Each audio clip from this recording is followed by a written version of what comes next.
बरसों पहले की बात है। राधिका की जिंदगी हमेशा से आसान नहीं थी, लेकिन जब तक उसका पति अमित जिंदा था, तब तक सब कुछ संभल जाता था। अमित भले ही अमीर नहीं था, लेकिन प्यार और अपनापन उसकी जिंदगी को सुकून भरा बना देते थे। उनके दो छोटे छोटे बच्चे थे, 8 साल का आरव और 6 साल की पूजा। अमित हर रोज साइकिल पर घर लौटते वक्त बच्चों के लिए टॉफियां लाना नहीं भूलता था। राधिका अक्सर खिड़की से उसे देखती और चेहरे पर मुस्कान आ जाती। लेकिन किस्मत को शायद ये सुखद पल राधिका के लिए मंजूर नहीं था। एक हादसे ने सब कुछ बदल दिया। उस रात बारिश हो रही थी। अमित देर तक काम पर था। राधिका खिड़की से बाहर देख रही थी, तभी मोहल्ले का एक लड़का हांफता हुआ घर आया। भाभी, अमित भैया का एक्सीडेंट हो गया है, अस्पताल चलिए। राधिका के कानों में मानो बम फट गया हो। वो लड़खड़ाते कदमों से अस्पताल भागी। वहां अमित सफेद चादर के नीचे निश्चल पड़ा था। उसकी सांसें थम चुकी थीं। राधिका चीख पड़ी। उसकी दुनिया उजड़ चुकी थी। दिन गुजरने लगे। अमित के गुजरने के बाद राधिका के पास ना कोई नौकरी थी, ना कोई सहारा। घर किराए का था। रिश्तेदारों ने कुछ दिनों तक सहानुभूति दिखाई, फिर धीरे धीरे सब अपने रास्ते चल दिए। राधिका ने कुछ घरों में बर्तन धोने और सिलाई का काम शुरू किया, लेकिन दो बच्चों की पढ़ाई, किराया, दवाई, खाना, ये सब संभालना उसके बस से बाहर हो गया। हर रात वो अपने छोटे से कमरे में बैठकर भगवान से प्रार्थना करती, हे भगवान, मैं कोई गलती तो नहीं कर रही, बस मेरे बच्चों को भूखा मत सुलाना। उसकी आंखों के सामने हमेशा अमित का चेहरा घूमता और उसके दिल में अपराध बोध बैठ जाता कि वो अकेले बच्चों को वो खुशियां नहीं दे पा रही जो अमित देता था। एक दिन जब घर में चूल्हा जलाने तक के पैसे नहीं बचे और बच्चों ने भूख से रो रोकर रात बिताई, तब राधिका का दिल टूट गया। उसे अपनी पड़ोसन मीना की बात याद आई। देख बहन, इस शहर में शरीफ औरत की कोई कद्र नहीं। अगर बच्चों को पालना है तो एक ही रास्ता है, अपना शरीर बेच, पैसा आएगा। राधिका ने पहले उसे डांट दिया था, लेकिन अब उसके पास कोई रास्ता नहीं था। उसने बहुत रोते हुए फैसला लिया। उस रात उसने खुद को आईने में देखा, एक थकी हुई औरत जिसके माथे पर चिंता की लकीरें थीं। मुझे अपने बच्चों के लिए कुछ भी करना पड़ेगा, उसने खुद से कहा। उसने अपने बाल संवारे, पुरानी साड़ी को अच्छे से पहना और मीना की मदद से पहली बार उस दुनिया में कदम रखा। दिल डर से कांप रहा था, शर्म से आंखें झुकी हुई थी, लेकिन उसके मन में बस एक ही बात थी, बच्चों का पेट भरना है। उसका पहला ग्राहक एक अमीर दिखने वाला आदमी था। राधिका के दिल में डर का तूफान था, लेकिन वो खुद को समझा रही थी कि ये सब बच्चों के लिए है। उस रात उसने खुद को किसी चीज की तरह बेच दिया। सुबह जब वो लौटी तो हाथ में कुछ पैसे थे। घर पहुंचते ही बच्चों को भूख से सोता देखकर उसने आंखों से आंसू पोंछे और उन्हें खाना खिलाया। बस कुछ दिन की बात है, फिर सब ठीक हो जाएगा, वो खुद को झूठा दिलासा देती रही। धीरे धीरे ये उसका काम बन गया। वो अपनी भावनाओं को मारना सीख गई। हर रात घर लौटते वक्त खुद को आईने में देखती और आंखों में एक सवाल होता, क्या मैं बुरी माँ हूं? कई महीने ऐसे ही गुजर गए। एक रात उसे एक कॉल आया। फोन पर एक भारी आवाज थी, मुझे तुम चाहिए, 3 रातों के लिए, पैसे की चिंता मत करना। राधिका को ये सुनकर अजीब लगा। आमतौर पर कोई इतनी बड़ी डील नहीं करता था। उस रात वो डरते हुए उस आदमी के बताए पते पर पहुंचे। वो आदमी विशाल, दिखने में 30-35 का होगा, गहरे रंग का चेहरा, आंखों में अजीब सी उदासी। कमरे में कदम रखते ही राधिका ने सोचा कि वो हमेशा की तरह उसके करीब आएगा, लेकिन विशाल ने बस इशारा किया, वहां रखी किताब उठाओ और जोर से भजन पढ़ो। राधिका हतप्रभ रह गई। भजन? हाँ, भजन पढ़ो और तब तक पढ़ते रहना जब तक मैं कहूं। राधिका ने डरते डरते किताब उठाई और पढ़ना शुरू किया। उसने देखा कि विशाल जमीन पर बैठकर भगवान की मूर्ति के सामने आंखें बंद करके हाथ जोड़कर बैठ गया। पूरी रात राधिका भजन पढ़ती रही और विशाल बस प्रार्थना करता रहा। उस रात उसने उसे छुआ तक नहीं। दूसरी रात भी वही हुआ, भजन, प्रार्थना और विशाल की आंखों से बहते आंसू। राधिका के मन में सवालों का तूफान था। वो मुझे पैसे दे रहा है, लेकिन मेरे करीब क्यों नहीं आता? क्या वो बीमार है या कोई और वजह है? तीसरी रात भी जब वही सिलसिला हुआ, राधिका के सब्र का बांध टूट गया। आप मुझसे ये सब क्यों करवा रहे हैं? उसने धीमे स्वर में पूछा। विशाल ने उसकी आंखों में देखा मगर कुछ नहीं कहा, बस एक लिफाफा उसकी तरफ बढ़ाया। ये लो, इसमें तुम्हारी कीमत है, इसे अभी खोलो। राधिका ने कांपते हाथों से लिफाफा खोला, लिफाफे में मोटी रकम थी, जितनी उसने कभी जिंदगी में नहीं देखी थी। लेकिन पैसे से ज्यादा उसका ध्यान उस चिट्ठी पर गया जो उसमें रखी थी। चिट्ठी में लिखा था, राधिका, जब मैंने तुम्हें देखा तो मुझे अपनी माँ का चेहरा याद आ गया। मेरी माँ भी तुम्हारी तरह अकेली और मजबूर थी। मेरे पिता ने उसे छोड़ दिया था और वो मुझे पालने के लिए खुद को बेचती थी।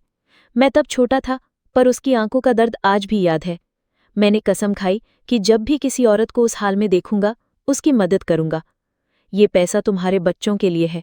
मैंने तुम्हारे लिए एक छोटी सी नौकरी का इंतजाम भी कर दिया है। कल से तुम्हें किसी और के सामने झुकने की जरूरत नहीं। बस वादा करो, अब खुद को मत बेचना।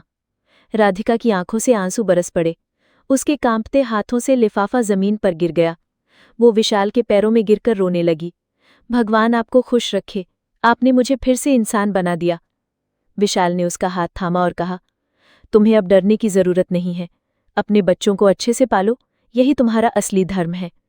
उस रात के बाद राधिका ने उस दुनिया को हमेशा के लिए छोड़ दिया। उसने विशाल की मदद से एक कपड़े की दुकान में नौकरी शुरू की। कभी कभी वो आईने में खुद को देखती और सोचती, शायद भगवान ने मेरी प्रार्थनाएं सुनी, उसने मेरे लिए फरिश्ता भेजा। और वो अपने बच्चों को गले लगाकर रोती, लेकिन अब उसकी आंखों में आंसू के साथ उम्मीद भी होती। राधिका की जिंदगी में अब धीरे धीरे रोशनी लौट रही थी। कपड़ों की दुकान पर नौकरी करते हुए वो अपने बच्चों का पेट पाल पा रही थी।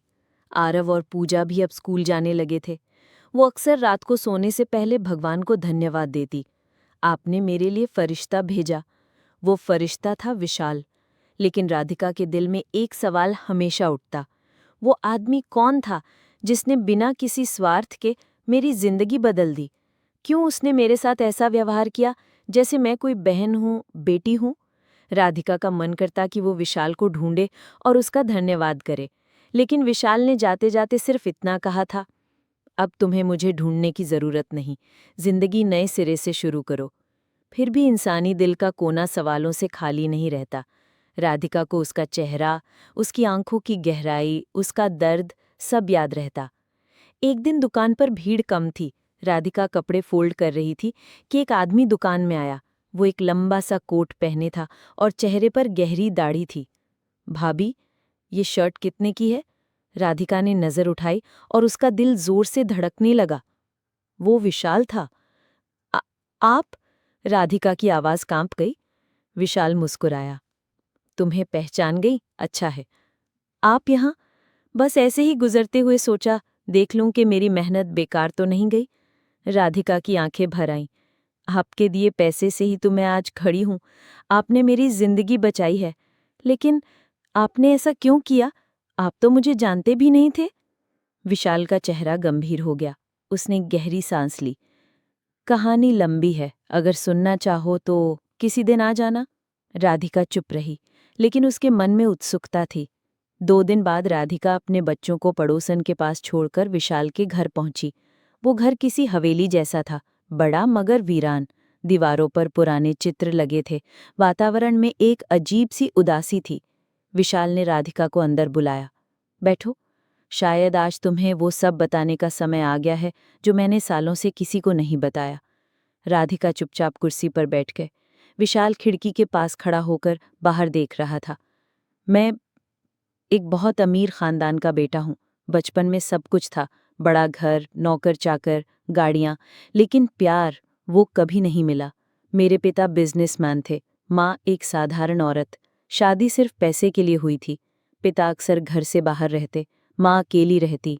जब मैं छोटा था, मैं देखता कि माँ हर दिन टूटती जा रही हैं। फिर एक दिन मैंने उन्हें अजनबी आदमी के साथ देखा। मैं बच्चा था, समझ नहीं पाया, लेकिन बाद में सब समझ में आ गया। माँ मजबूर थीं, पिता उन्हें पैसे नहीं देते थे। माँ मुझे पालने के लिए अपना सब बेच रही थी। एक दिन मैंने सुना कि पिता किसी और औरत के साथ जा रहे हैं। माँ ने बहुत रोया और फिर एक रात माँ ने अपने कमरे में फांसी लगा ली। विशाल की आवाज़ भर आ गई। राधिका की आंखों में आंसू आ गए। हे भगवान, उसने धीरे से कहा। उस दिन के बाद मेरी जिंदगी बदल गई। मैं समझ गया कि दुनिया की नज़रों में गलती हमेशा औरत की होती है, लेकिन असली गुनहगार हालात होते हैं। मैंने खुद को पढ़ाई में झोंक दिया, बिजनेस संभाला, खूब पैसा कमाया, लेकिन दिल का जख्म कभी भरा नहीं। मैंने कसम खाई कि अगर कभी मुझे मेरी माँ जैसी कोई और औरत मिलेगी, मैं उसकी जिंदगी बदल दूंगा। और फिर एक रात मैं मंदिर से लौट रहा था। मैंने तुम्हें देखा। तुम अपनी आंखों में मजबूरी और शर्म का समंदर लिए खड़ी थी। मैं समझ गया तुम वो रास्ता क्यों चुन रही हो। उस रात मैंने भगवान से प्रार्थना की, मुझे इसे बचाने की ताकत दो। विशाल ने राधिका की आंखों में देखा। तुम्हारे बच्चों की आंखों में मुझे अपना बचपन दिखा, इसलिए मैंने तुम्हें छुड़ाने का फैसला किया। राधिका का गला भराया। आप सच में फरिश्ता हैं। अगर आप नहीं आते तो शायद मैं बर्बाद हो जाती, मेरे बच्चे भी बर्बाद हो जाते। विशाल मुस्कुराया। फरिश्ता नहीं, बस एक इंसान हूं जिसने अपनी माँ को खो दिया और अब किसी और माँ को बचाना चाहता है। राधिका ने पहली बार महसूस किया कि इस दुनिया में अब भी इंसानियत बाकी है। लेकिन राधिका की जिंदगी में सब कुछ आसान नहीं था। गली मोहल्ले में लोग बातें करने लगे। अरे, ये वही औरत है ना जिसने... हाँ वही है, अब बड़ी शरीफ बन रही है। राधिका ये सब सुनकर चुप रहती। लेकिन एक दिन उसके बच्चों ने स्कूल से आकर कहा, माँ, सब हमें चिढ़ाते हैं, कहते हैं तुम्हारी माँ। राधिका का दिल टूट गया। वो सोचने लगी, क्या कभी उसका अतीत उसे चैन से जीने देगा। वो रोते हुए विशाल के पास गई। मुझे नहीं पता क्या करूं, लोग मुझे जीने नहीं दे रहे। विशाल का चेहरा गंभीर हो गया। तुम्हें अपनी पहचान बदलनी होगी राधिका। इस शहर में तुम्हें सुकून नहीं मिलेगा। अगर चाहो तो मैं तुम्हें और तुम्हारे बच्चों को किसी दूसरे शहर में नई जिंदगी दे सकता हूं। राधिका चौंकी। दूसरे शहर? मगर मैं वहां कैसे? विशाल ने कहा, मैं सब संभाल लूंगा, तुम्हें बस हिम्मत रखनी है। कुछ दिनों बाद विशाल ने राधिका और बच्चों के लिए एक नया घर किराए पर लिया दूसरे शहर में। उसे वहां एक बुटीक में नौकरी दिलवाई। राधिका अपने बच्चों के साथ वहां चली गई। पहली बार उसे लगा कि उसकी जिंदगी नए सिरे से शुरू हो रही है। वो हर सुबह भगवान के सामने दीप जलाकर विशाल के लिए प्रार्थना करती। उसके मन में अब डर कम और आत्मविश्वास ज्यादा था। लेकिन कहानी यहीं खत्म नहीं होती। एक दिन जब राधिका अपने घर लौटी तो उसे दरवाजे के नीचे एक लिफाफा मिला। लिफाफे में एक पुरानी तस्वीर थी, विशाल की माँ की। पीछे लिखा था, जिस इंसान पर तुम भरोसा कर रही हो वो सच में कौन है ये जानना चाहती हो तो पुराना राज ढूंढो। राधिका के दिल की धड़कन तेज हो गई। ये किसने भेजा और विशाल का राज क्या है? उस रात राधिका को नींद नहीं आई। क्या विशाल सच में वही है जो वो दिखता है, या इस कहानी में कुछ और छिपा हुआ है? राधिका के दिल की धड़कनें तेज थीं। वो तस्वीर उसके हाथों में कांप रही थी। तस्वीर में एक औरत थी, चेहरे पर गहरी उदासी। वही औरत जिसके बारे में विशाल ने बताया था, उसकी माँ। लेकिन पीछे लिखी बात ने उसकी नींद उड़ा दी थी। जिस इंसान पर तुम भरोसा कर रही हो वो सच में कौन है ये जानना चाहती हो तो पुराना राज ढूंढो। राधिका का दिमाग उलझ गया। क्या विशाल ने मुझसे कुछ छुपाया है? वो तो बहुत अच्छे इंसान हैं। फिर ये तस्वीर किसने भेजी? राधिका ने अगले दिन बच्चों को स्कूल भेजा और पास के लाइब्रेरी में जाकर अखबारों के पुराने रिकॉर्ड खंगालने लगी। उसने सोचा शायद विशाल के अतीत के बारे में कुछ मिल जाए। काफी देर तक पन्ने पलटने के बाद उसे एक पुरानी हेडलाइन मिली, बिजनेसमैन राकेश मल्होत्रा पर पत्नी की हत्या का आरोप, सबूतों के अभाव में रिहाई। खबर में वही औरत की तस्वीर थी, विशाल की मां। राधिका के हाथ ठिठक गए। उसने पढ़ा, राकेश मल्होत्रा की पत्नी शालिनी फांसी पर लटकी मिली। पुलिस को शक है कि इसे आत्महत्या नहीं बल्कि हत्या बताया गया है। पड़ोसियों का कहना है कि पति पत्नी में अक्सर झगड़े होते थे। राधिका का दिल डूब गया। तो क्या विशाल के पिता ने उसकी मां की हत्या की थी? और विशाल? उसके दिमाग में सवालों का तूफान उठ गया।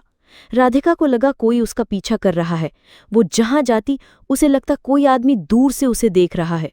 उस रात उसने दरवाजा बंद किया और बच्चों को अपने पास सुला लिया। उसके दिल में डर बैठ गया था। क्या मैंने अपने बच्चों को खतरे में डाल दिया है? राधिका ने सोचा, मुझे विशाल से सच पूछना होगा। उसने अगले दिन विशाल को फोन किया। मुझे आपसे मिलना है, जरूरी बात करनी है। विशाल कुछ पल चुप रहा और फिर बोला, ठीक है, शाम को मेरे घर आ जाओ। शाम को राधिका बच्चों को पड़ोसन के पास छोड़कर विशाल के घर गई। वो घर पहले से भी ज्यादा वीरान लग रहा था। दरवाजा खुला था, अंदर अंधेरा था। विशाल? उसने आवाज लगाई। कोई जवाब नहीं आया। वो अंदर गई, तभी अचानक दरवाजा जोर से बंद हो गया। राधिका डर गई। कौन है? अचानक पीछे से आवाज आई। तो तुम्हें सच जानने की इतनी जल्दी क्यों थी राधिका? राधिका पलटी तो अंधेरे में विशाल खड़ा था। उसके चेहरे पर अजीब सा सन्नाटा था। विशाल, ये तस्वीर किसने भेजी? विशाल धीरे धीरे उसके करीब आया। वो तस्वीर तुम्हें दिखाने वाला और कोई नहीं, मैं ही हूं। राधिका चौंक गई। आप? क्यों? क्योंकि मुझे लगा कि अब सच बताने का समय आ गया है। विशाल ने गहरी सांस ली और सोफे पर बैठ गया। मेरी माँ, उसने खुदकुशी नहीं की थी। मैंने खुद देखा था कि पिता ने गुस्से में उनका गला दबाया और फिर उसे आत्महत्या का रूप दे दिया। मैं तब सिर्फ 14 साल का था। मैंने पुलिस को बताने की कोशिश की, लेकिन पैसे और ताकत के सामने मेरी बात किसी ने नहीं मानी। उस दिन के बाद मैंने ठान लिया कि मैं इतना ताकतवर बनूंगा कि अपने जैसे हर मजबूर को बचा सकूं। तुम्हें बचाना भी उसी मिशन का हिस्सा था, राधिका। राधिका के आंखों में आंसू थे। तो आपने मुझे तस्वीर क्यों भेजी? विशाल ने कहा, क्योंकि मैं देखना चाहता था कि तुम्हें सच्चाई को जानकर डरोगी या फिर मुझ पर भरोसा करोगी। राधिका, मैं चाहता हूं कि तुम जानो, मैं कोई संत नहीं हूं। मेरे दिल में भी गुस्सा है, बदला लेने की आग है, लेकिन तुम्हारे बच्चों ने मुझे फिर से इंसान बनाया है। राधिका ने उसका हाथ थामा। आपकी माँ को इंसाफ नहीं मिला, लेकिन आप मेरे बच्चों को जिंदगी दे रहे हैं, यही सबसे बड़ा इंसाफ है। आप बुरे इंसान नहीं हैं। विशाल की आंखों में नमी आ गई। कभी कभी लगता है कि मैं अकेला हूं, लेकिन जब तुमसे मिला तो लगा कि शायद मैं गलत था। तुम्हारे बच्चों को देखकर मुझे अपना बचपन याद आता है और लगता है कि जो दर्द मैंने झेला वो उन्हें नहीं झेलना चाहिए। राधिका रो पड़ी। आप मेरे लिए भाई जैसे हो। भगवान ने सच में मुझे फरिश्ता भेजा है। लेकिन जैसे ही दोनों की आंखों में सुकून आया, बाहर से गोली चलने की आवाज आई। खिड़की का शीशा टूट गया। विशाल ने राधिका को पकड़कर जमीन पर गिरा दिया। झुको, उसने चिल्लाया। बाहर से फिर आवाज आई, विशाल मल्होत्रा, आज तुझे जिंदा नहीं छोड़ेंगे। राधिका डर से कांप गई। ये कौन है? विशाल ने दांत खींचे। पिता के पुराने दुश्मन और कुछ लोग जो मेरे काम से नाखुश हैं, वो मुझे खत्म करना चाहते हैं। विशाल ने दराज से पिस्तौल निकाली। तुम्हें और बच्चों को मैंने नई जिंदगी दी है, राधिका। अब ये जिंदगी मुझे किसी भी कीमत पर बचानी है। गोलियों की बौछार होने लगी। विशाल ने राधिका को पीछे की ओर धकेला और खुद दरवाजे की ओर बढ़ा। उसने गोलियों का जवाब गोलियों से दिया। कुछ देर तक गोलियों की गूंज हवेली में गूंजती रही। फिर सन्नाटा छा गया। राधिका ने कांपते हुए दरवाजे से झांका। 2 लोग जमीन पर पड़े थे। विशाल के कंधे पर भी गोली लगी थी। विशाल, आप ठीक हैं? हाँ, बस खरोंच है, लेकिन ये लोग अब कभी तुम्हें परेशान नहीं करेंगे। उस घटना के बाद पुलिस आई, मामला दर्ज हुआ। विशाल के दुश्मनों को पकड़ लिया गया। राधिका को लगा कि उसकी जिंदगी पर मंडरा रहा साया अब खत्म हो गया है। कुछ महीने बीते। राधिका अपने नए घर में बच्चों के साथ सुरक्षित थी। विशाल अक्सर मिलने आता। वो बच्चों को खिलौने लाता, उनके साथ खेलता। एक दिन राधिका ने विशाल से कहा कि आपको पता है मेरे बच्चे आपको क्या कहते हैं? विशाल मुस्कुराया। क्या कहते हैं? फरिश्ता अंकल। विशाल की आंखों में आंसू आ गए। अगर वो मुझे फरिश्ता कहते हैं तो शायद मैंने जिंदगी में कुछ अच्छा किया है। वक्त बीतता गया। राधिका ने मेहनत से बुटीक का काम संभाला। उसका आत्मविश्वास लौट आया। बच्चे अच्छे स्कूल में पढ़ने लगे। कभी कभी वो रात को भगवान के सामने दीप जलाकर सोचती, एक समय था जब मैंने खुद को बेचने का फैसला लिया था। अगर उस रात भगवान ने विशाल को नहीं भेजा होता तो आज शायद मैं जिंदा भी ना होती।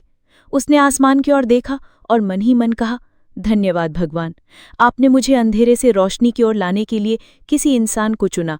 विशाल भी अब मुस्कुराना सीख गया था। उसने अपने अतीत के जख्मों को लोगों की मदद करके भरना शुरू कर दिया। और इस तरह एक टूटी हुई औरत और एक टूटा हुआ आदमी एक दूसरे के लिए उम्मीद बन गए। हालात इंसान को तोड़ सकते हैं, लेकिन एक सही इंसान सही समय पर मिला तो जिंदगी बदल सकती है। हर मजबूरी में छिपी होती है एक उम्मीद की किरण।